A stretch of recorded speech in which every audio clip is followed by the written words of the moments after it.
Time to take a look at your money here on Good Morning Quad Cities. But first, let's get a weekly stock market recap.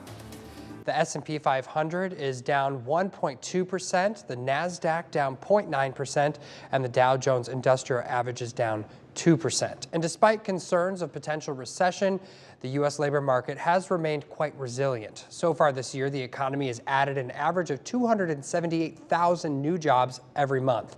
On Friday, the Department of Labor released its monthly employment report for June, and last month the economy added 209,000 jobs, while the national unemployment rate fell from 3.7 to 3.6%. And so joining us to talk more about this is Mark Grywacheski. Thank you so much for joining us. Good morning. Great to see you again. Happy Monday. Happy Monday.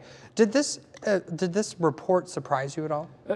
I think it surprised a lot of people. You know, the labor market has been performing much stronger than expected. But that said, the general consensus, David, since the beginning of the year is that you know, both the labor market and the economy would gradually start to weaken over time. And to be honest, that's kind of what we've been seeing here. If you look at this graph here, David, you do see this gradual decline in the number of new jobs being added each month. You know, as you pointed out, in June, 209,000 new jobs were added, the lowest monthly gain for the economy going back to December of 2020. By the end of the year, the national unemployment rate is expected to rise from its current 3.6% up to maybe 4.1, 4.3% range. So without question, it's doing much better than anybody thought be expected, but it is gradually getting a little bit weaker. Okay. And with the jobs that have been added, we're seeing, healthcare, we're seeing government jobs. What we're not seeing a ton of is manufacturing. Quad Cities has that big manufacturing sector. So why do you think it's lagging? Well, of the 1.7 million new jobs added so far this year, to your point, just 15,000 have been added in manufacturing. That's less than 1%. And one of the main reasons, David, is this continuing shift that we're seeing in consumer spending. If you remember back in early 2020, government mandates literally shut down entire sections of the American economy, primarily in the services industries. Think of, bars and restaurants, movie theaters, hotels, the travel industry. And this created, David, this shift in consumer spending out of services, because most services were closed, and into the purchase of physical goods. You know, for the most part, people were stuck at home and they bought recreational goods and hobbies and lawn and garden supplies, basically to occupy their time. So really, for the most part, the manufacturing sector in 2020 held up fairly well.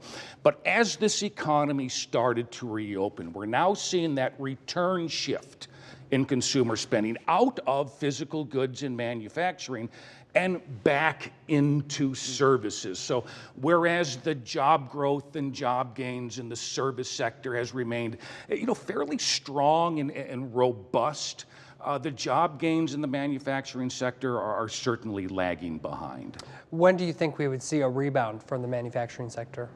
Hopefully soon, but we'll see. We've got this graph here, David, and let's take a look at the labor force numbers. Labor force, in other words, the number of workers in manufacturing and leisure and hospitality, i.e., think of the service sector here, David.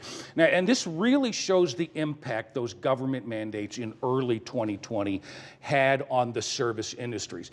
In February of 2020, David, the leisure and hospitality sector right here had about 17 million workers. Okay. 2 months later, it had lost 50% of its labor force. Now, as the economy reopened, we have seen some gradual improvement. But David, 2.5 years later, the leisure and hospitality sector has yet to recapture its pre-pandemic labor force of about 17 million.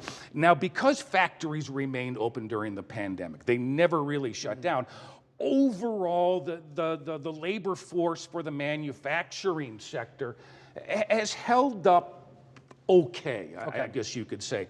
But going forward, to your point, as we continue to see this ongoing shift in consumer spending out of physical goods and manufacturing and back into services, the outlook for the services sector remains a little bit more optimistic, whereas the outlook for the manufacturing sector, to be honest, it remains a little bit challenging. They definitely had a lot more jobs to make up this way. It certainly did. And again, you can see the impact of the service sector was shut down by those government mandates, whereas the manufacturing sector remained open. A little bit of a blip here, but overall performed much, much better. All right, Mark, thank you so much for your excellent expertise this morning. Always great to be here. Good to see you again. You as well. And here's a look at what's coming up on GMA.